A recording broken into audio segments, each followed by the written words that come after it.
Pinchas Chav Tes Yutes. We're talking about the carbonates that brought on Sukkahs. So over here it says, "V'biyom hashlishi par mashli osor elim shnoim kfos nishnot abo osor tmimim." On the third day, you bring so many oxen. Then in Chafalo it says, "Umin chosim niskeim laporim leim lakvosim sporim kamishpot." You know, the meal offering, the libations for the oxen, for the rams, and for the sheep, according to the number in the law which pertains to it. So Rashi over here explains the kvosim. Now, how many sheep were brought over the regular sukkahs? How many sheep? We know that the 70 oxen correspond to the 70 nations of the world. Over here, and the Rashi starts, Poriachag, Shivim Heim, Keneged Shivim Umos, Shimismatim Volchim. And the numbers diminish as we go on with the days. What is the symbolism of diminishment?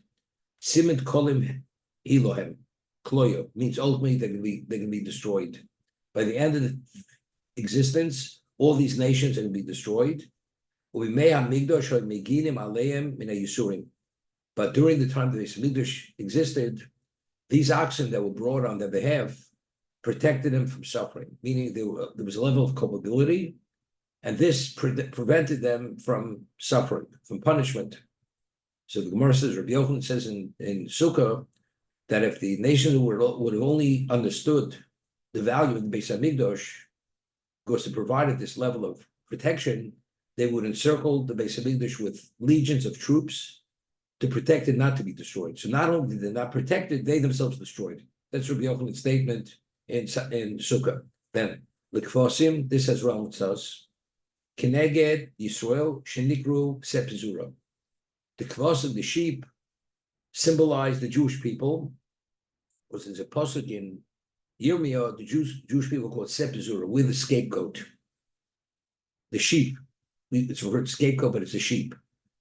The pasuk says that the Jews are the sheep which are encircled with 70 wolves. Shivim Zavim. The nations of the world are considered like the wolf. Like the wolf devours the sheep. Identically, the Jewish people like the sheep, the scapegoat, and we're surrounded with 70 wolves. Okay, listen. And the sheep are always the same number. And how many sheep are brought? 98. Why 98 sheep brought? Lechalos mehem tishim ushmona klolos shemishna Torah.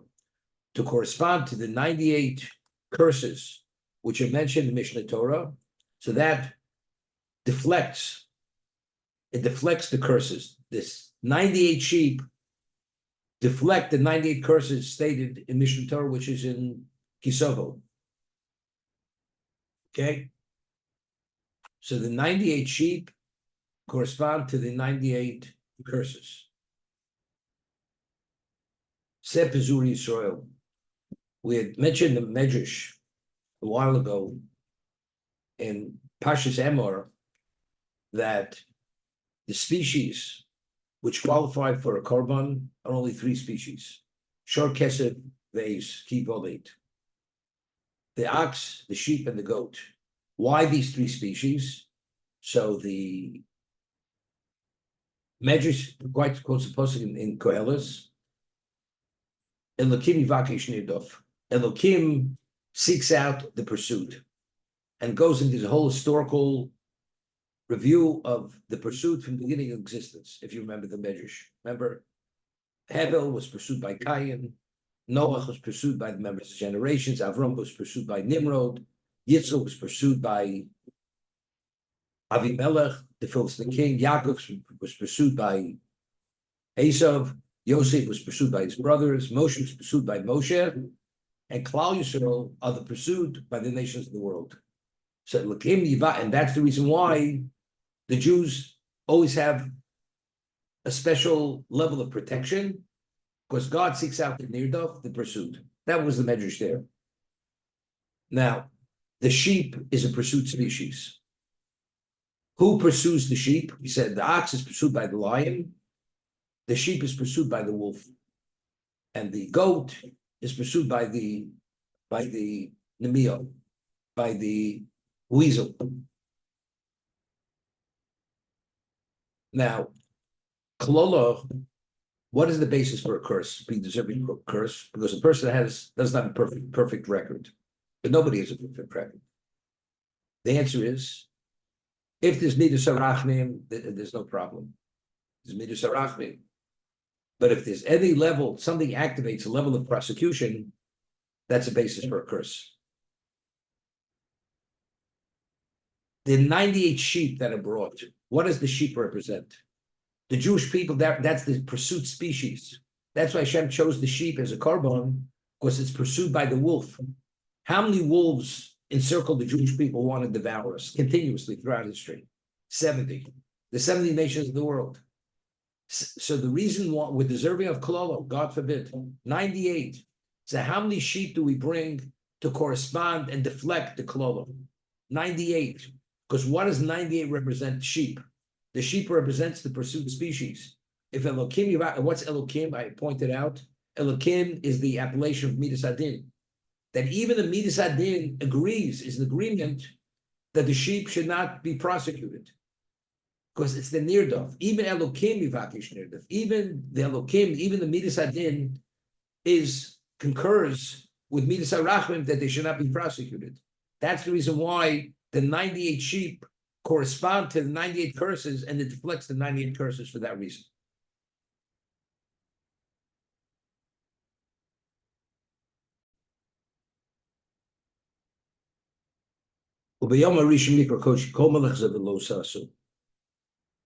Then it says, on page, first day of Pesach, you bring Porim b'nei Voker Shnayim, 2 bulls, 2 oxen, Ayel Echod, 1 ram, the Shiva Kvosim Eishona Tvim Yolachem, and 7 sheep. Okay, so Rashi on there. Take a look at Rashi. Yutes Porim Keneged Avrom. The oxen, the bulls, correspond to Avrom. Vinu Shenemar Velaboker Rotz Avrom. When he hosted the angels, it says he ran towards the cattle. That's the Porim. Elim Keneged Yitzchok. Elushid Yitzchok. The Elim, the rams, correspond to Yitzchok. Kvosim, the sheep. Keneged Yaakov. That corresponds to Yaakov. Shenemar, listen to the pasuk he cites. Hakvosim Hifrid Yaakov. The sheep, Yaakov had separated.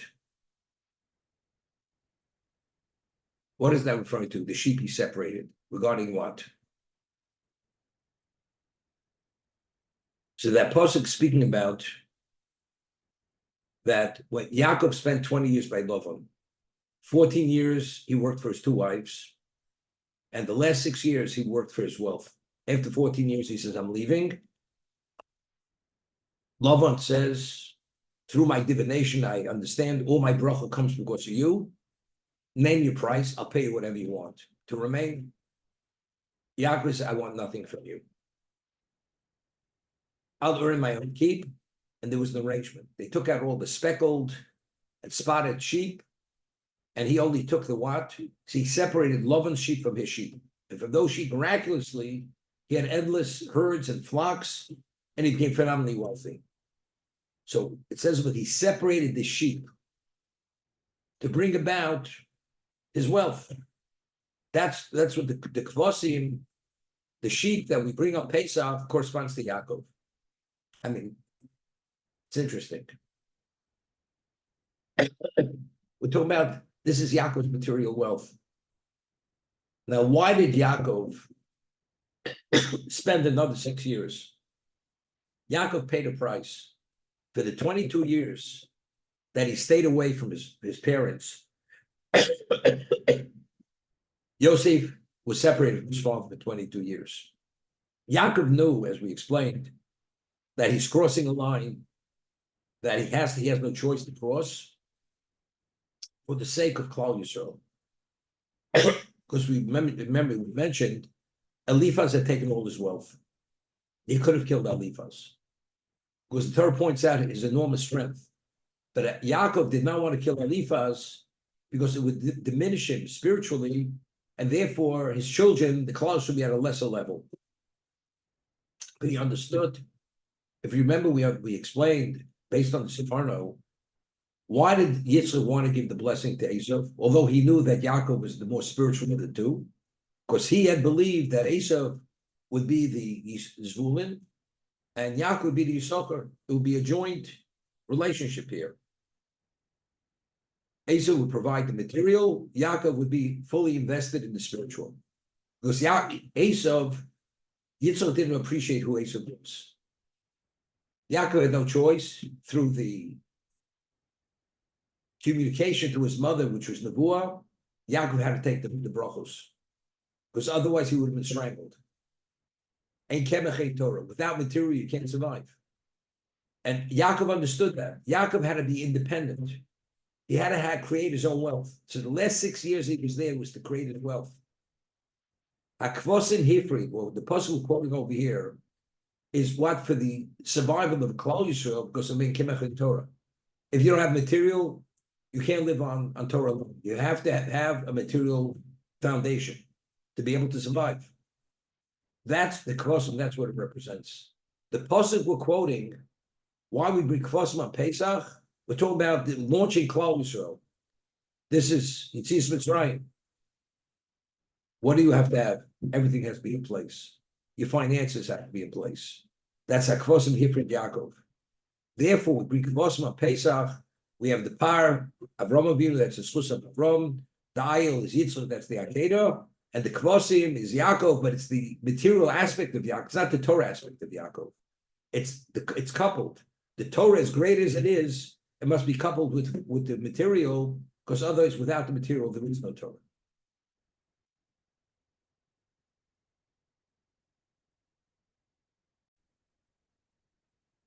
Pasuk, Perek Lavan Aleph Pasuk Aleph. Yidaber Hashem al Moshe Lemor Nekom Nikmas Bnei Yisrael Meisa Midyonim. Avenge the vengeance of the Israel from the Midianites. Achet Teosed al Amecho. And then you're going to pass on. Then you're going to pass away. So here, there's a famous Rashi cites the Midrash. I mean, Moab deserves to be destroyed. The women who seduced the Jews with the Baal Por was who? It was Moab. But the Midianites were involved. Cosby was Basur. Cosby was the daughter of the Midianite. Cosby Basur, which we will see in a moment. But so why wasn't Moab? Moab was culpable no less than Midian. So Rashi cites Chazal. Mesa Midyanim v'lo Mesa Moavim. Shamoavim nichtusul l'dov machbesiro. The Moabites, they only entered because they were concerned, they were worried, they were afraid. So Yirei mehem sholim osom. Shol nemer elo valtiska bom milchama. Because someone says we weren't, because they're the descendants of Lavan, we weren't permitted to engage in war, but to harass them and to take spoils, to take from them, we could. But the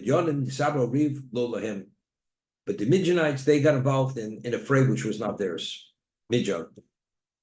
This is the point. When they stayed predos, tovos, sheish, lotzimim. Because there were two little birds, predos. I don't know, he explains predos. How does he interpret predos? Tiny birds that are ultimately come from Moab. Two fine young doves. Okay. Rusa Movia v'Nama Amonis. Since Rusa Movia and Nama Amonis. So therefore he did not give the dictate to destroy Moab, because if Moab be destroyed, it's not going to be a Rus. Rus has not come to existence. And since Rus had to be born, therefore he did not destroy Moab because of Rus. If you remember, we read about the Doraf Logo, the generation of the dispersion. All the 70 families of the world, they build a tower to rebel against Hashem. And Hashem disperses them. This is the beginning of 70 languages. This is when the 70 families took on, these are the 70 root nations of the world. So Rashi, at the end of Dvorim, in Hazinu explains that initially they should have been destroyed. We find the 70 nations, we correspond to 70, Shivim Nefesh Yodav Sinu Mitzrayim. 70, Yaakov had 70 members in his family, went to Egypt. That corresponds to the 70 nations. So Rashi over there brings the Medrash. Then in truth, when there was 70 nations, they should have been destroyed because they rebelled against God. And Hashem should have destroyed the world. Why didn't he? That since Avram Avinu was meant to be born from one of those 70 nations, therefore he did not destroy the 70 because Avram was meant to be the founding father of the 70 individuals who went to Egypt. So the world was saved, was not destroyed because of Avram Avinu. Otherwise, in terms of their level of liability, they deserve to be destroyed. But he did not destroy them because Moab deserved to be destroyed. Why didn't he destroy them?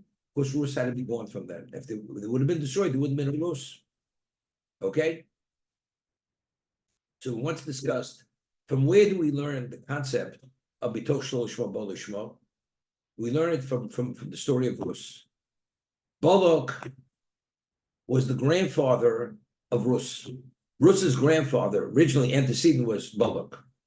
And why did he merit to have such a special granddaughter, who was the grandmother of David HaMelech, which ultimately is Mashiach, his descendant is Mashiach ben David? Because Balak, although he was a pagan, when he was advised by Bilam to build the altars, to bring karbonos, because maybe we could somehow seduce Hashem that he should be agreeable, that Bilam should be able to curse the Jewish people and destroy them. So the reason, but who did he bring those karbonos? They were brought, it was not pagan worship. These karbonos were brought to Hashem. Although it was shlo b'shmo, it was with an ulterior motive, very negative ulterior motive to destroy the Jewish people. But nevertheless, because he acknowledged Hashem through the karbonos, bitoch shlo shmo bo lishmo, that even though you do it not for the right reason, but since the act is a positive act, Hashem values that. And in the merit of that, that's the reason why Balak merited to have a granddaughter Rus. Okay? Now, if we read over there in Shmini, the Rechaim Kodesh recites the Zohar, that at time of conception of any child, there are many souls that could go into that child. And the soul, the neshama that goes into that child, which goes in, based on the in Sanhedrin, is at the time of conception. That's when the soul goes into the child.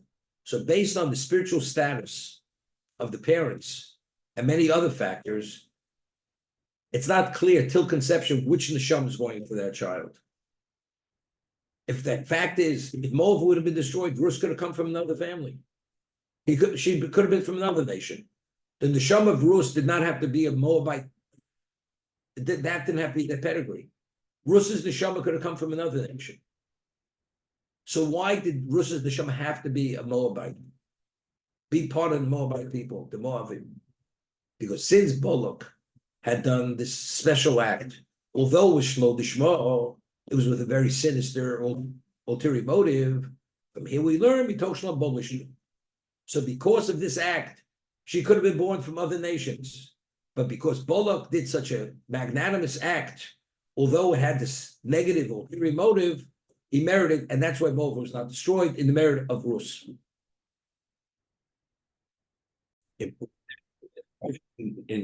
Yorim, Parshas Yisrael, we speak about the Jew going to war, and he notices a woman, and that woman is attracted to this Jew. So the Rachaim Kodesh asks, so the Torah says this Eish Sifas Torah. Even if she's a married woman, she's not Jewish. Even though she may be as ugly as sin, but if she's attractive to the person at war, he's permitted to take her.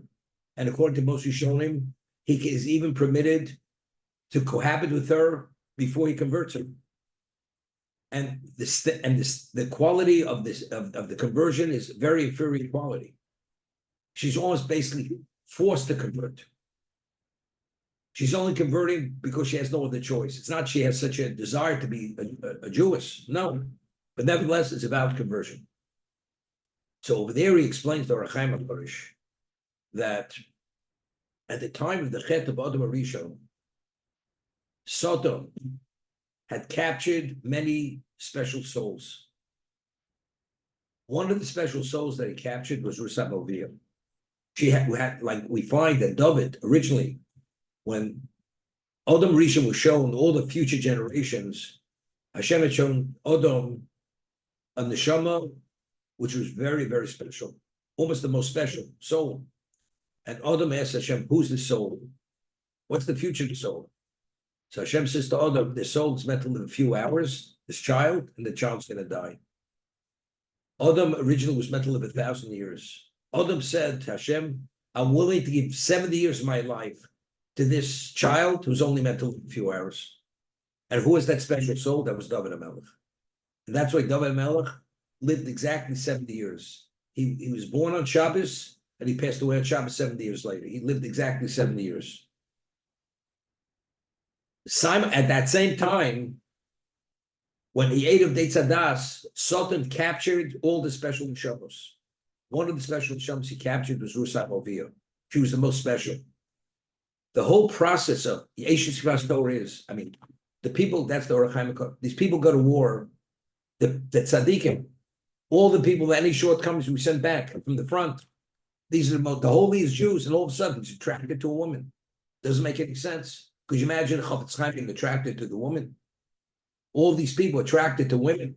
So he explains the attraction may be an indication that this woman possesses that special soul. There's some kind of magnetic attraction, and that these are indicators that maybe this person has that special neshama that Satan captured, and now it's an opportunity they're being released. And what's the process to release them? It's through the process of Eishes Torah. That's the Orach Chaim HaKadosh over there. So Rusam Ovia, she was captured. Now she's being released. So Hashem is saving a whole generation, I mean a whole nation, for the sake of that special soul. And only because that soul was so special, that's what that special neshama, who was endowed with 70 years of Adam, was a descendant of that woman, Rusam Ovia. You know, the Gemara says in Brochos that, you know, the destiny of a person lies in the name. Quotes a posuk, saying Shamus Ba'aretz. The name is, the destiny of every person lies in its name. So what's the name Rus? What is the meaning of the name Rus? She'terave, that she's going to have a grandson who's going to be Merava HaKadosh Baruch Hu B'sirus Shmachos, who's going to say to Hashem with song and with praise. So the name of Rus, what lies in that name is that she's meant to have this kind of descendant. That David is going to be a descendant. He authored the Tillim, which is the ultimate level of what? All tefillah that we have is based on what? On Shirei David. That's the songs of David, the praises and the songs of David HaMelech.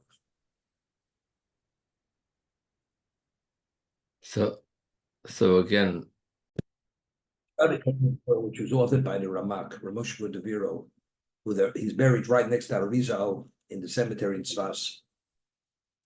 And he writes over there in the Talmud Dvorah, when he speaks about the Yud Gimel Midas Arachrim, the 13 attributes of mercy, he says, based on the Zohar, Hashem is referred to as Melech Nelov, the king who's disgraced. He's this disgraced king.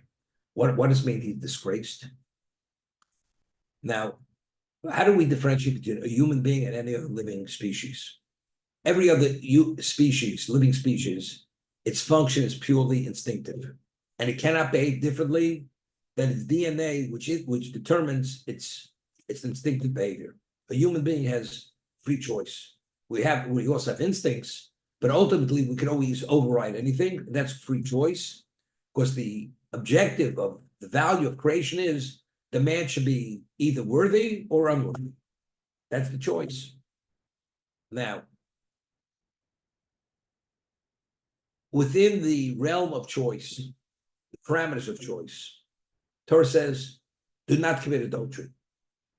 That means to give choice, you only have a choice if you don't have an alternative. So let's say Torah says, lo tirtzach in the Aseret, do not commit murder. That means every human being has within the parameters of choice even to commit murder. I'm not saying everybody will be confronted with that situation, But within the realm of choice, murder, adultery, blasphemy, idolatry, that's all within the choice. And why did Hashem give you the right to a choice at such a extreme level? Because that only to give value to the positive. What did he achieve when he chose to do the right thing? He chose to reject the negative, which he could have gone to the nth degree to the negative, and he chose not to. So that only gives greater value to the positive.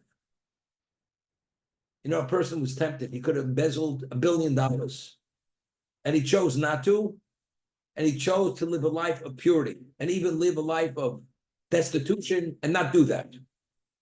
That's a great accomplishment.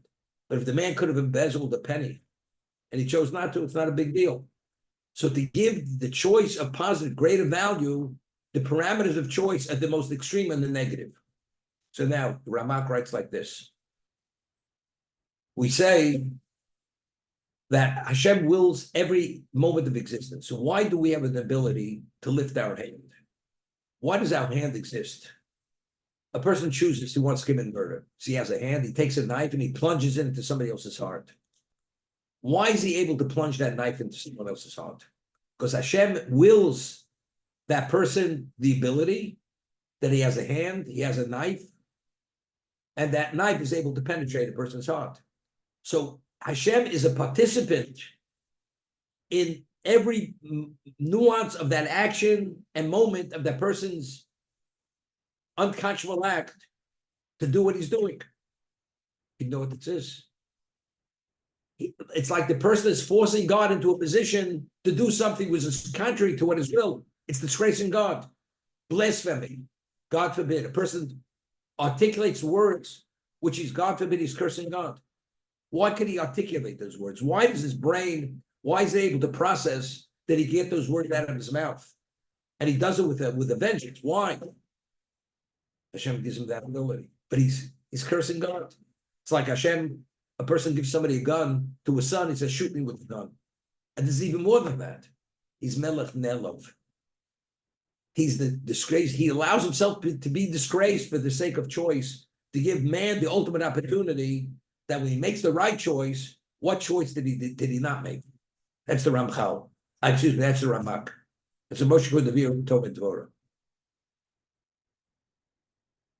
So over here, Balak was a pagan. He chose, despite everything, he may have had an ulterior motive. Lo lishmo. It was only somehow to seduce Hashem to allow Bilam to curse the Jewish people. And he was vying by Bilam to do this.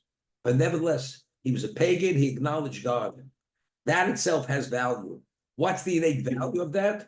Because ultimately, so what was his reward? That she ultimately will bring about the ultimate lishma, which is David HaMelech, David ben Yishai, which ultimately will bring the world to the ultimate truth, which is Melech Mashiach. That's the concept. That Melech Yehuda, until his time, there was a book. It was called Sefer Refuah. It was the book of healing. This book of healing was given to Adam Rishon by Hashem, that every conceivable disease and illness, if this book had the remedy to heal every sickness, every disease.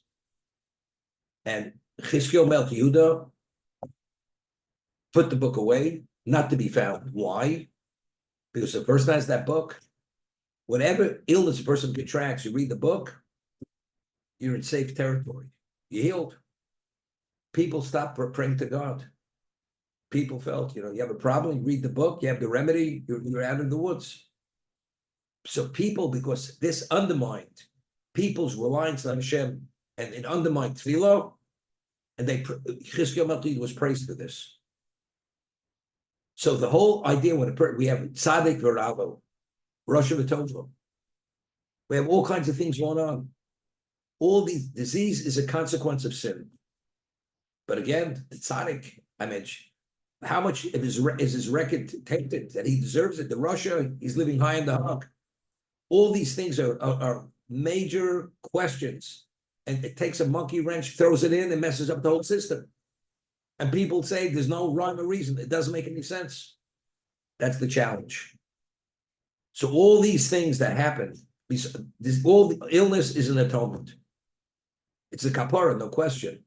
But simultaneously, besides being a kapara, because if you can pay debt, what does Hashem want the tzaddik to pay the debt in this world, not the world to come? The Ramban writes in the Torah Sodom that one moment of Gehenna, a nanosecond of Gehenna, is more painful than all Yisur Yov, than all the trials and tribulation of Yov. One moment. So if you're going to pay debt, where does Hashem prefer that debt should be paid? Here or there? So I ask the question. If the consequence of sin is the level of suffering has to be every nanosecond equivalent of Yisur Yov, so why in this world do you pay off with a pittance, and there the suffering is not to be fathomed? Why? Right? And if you need that level of suffering for kapar, why in this world don't you need it? You suffer to a degree not as much as the Yov, you're atoned. The answer is because in this world you have bechira, you have choice. Because you have choice, and when you have suffering comes upon you, many things go on your mind. You do tshuva, or you still have control over your life. Therefore, less is sufficient.